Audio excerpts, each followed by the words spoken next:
Shiva!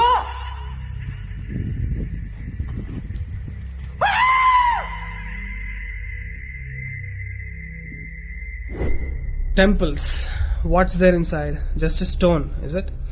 Let's forget that it's God for some time. Let's talk science, okay? Let's look at the stone as a stone.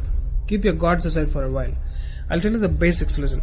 If you look at the temple structure, deep inside the sanctum sanctorum, all you will find is a stone.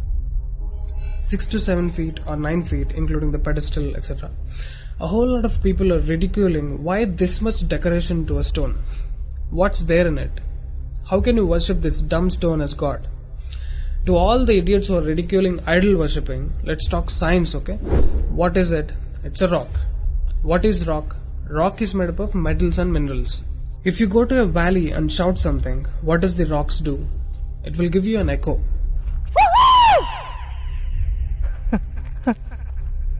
It's an open place. The sound travels, hits the rock and throws it back. This phenomena is called echo and it's scientifically proven, everybody knows it.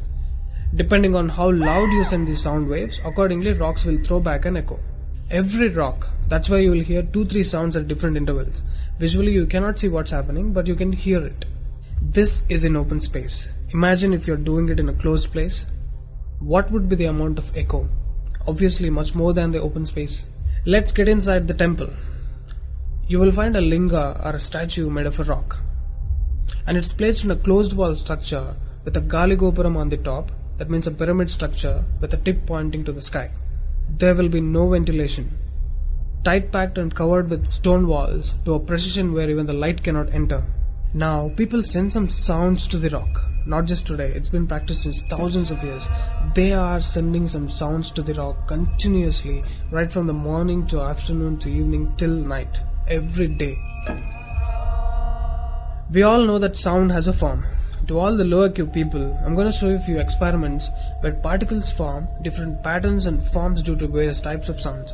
I saw a beautiful music video in this channel in which they show how water, fire, particles respond to the sound. It's an incredible experiment, you must watch it. It is a film to describe to you the effect of cymatic frequencies. Now, 72% of your body is water. 12% is earth, 6% is air, 4% is fire and the remaining is space. Don't you think this sound has an impact on your system? Look at how drastically the water is responding to the sound. Similarly, fire. In fact, everything in the cosmos responds to the sounds. That's why yogis of the past have always said sound is the basis of existence. Every form is a certain reverberation of sound. If you master the sound, you can play with the 5 elements. That's how the sages of the past used to walk on water, disappear into the air, walk through the walls, etc. In Harry Potter movie, what you have seen is just a fiction story. But here, we have got yogis who did all that for real. Even though there are many mystics who can do these things, not just them. You and I can do it if we attain certain mastery over the sound. You need a perception beyond the senses to do that. For that, you need to do a different level of sadhana.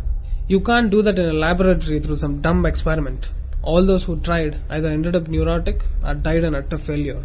Wasted a lot of money in the research. So except dhyanam, technically there is no other way. Sorry to disappoint the people who are lazy to yoga. Okay, sound. I recommend you to watch more such experiments in YouTube to understand better what I'm trying to say here. Inside the temple, they chant some mantras. What happens is, the sound will touch the stone and bounce back in different directions. Because it's a closed room, the sound has to pass out through the main door. And whoever is standing in front will be completely soaked in that energy. Now, what do they chant? Vishnu Sahasranamam in the morning and Lalita Sahasranamam in the night. There is Shivopasana Mantram, Lingastakam, Am Namah Shivaya, Nirvana Shatakam, etc., which will have different impacts on the human system.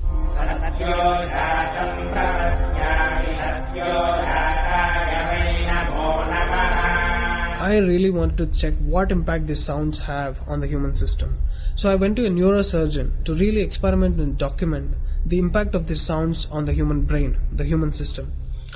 I took my friend Rahul for the EEG test. It's called electroencephalography, where you can see the brain activity, the activity of the nervous system.